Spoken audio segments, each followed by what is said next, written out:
that's little Switzerland and I mean, right at the, I mean, like, just go straight ahead right into the inn. And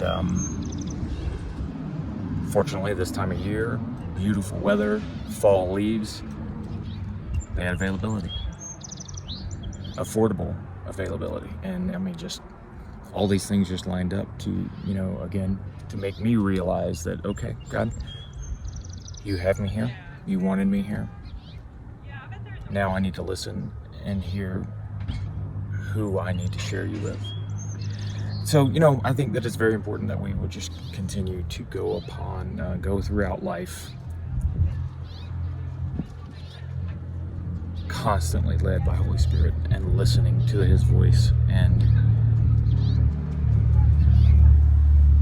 trusting that He will put you where you need to be. And that when you get there, though, that you're responsible for doing what He has commissioned us to do. Go spread the gospel.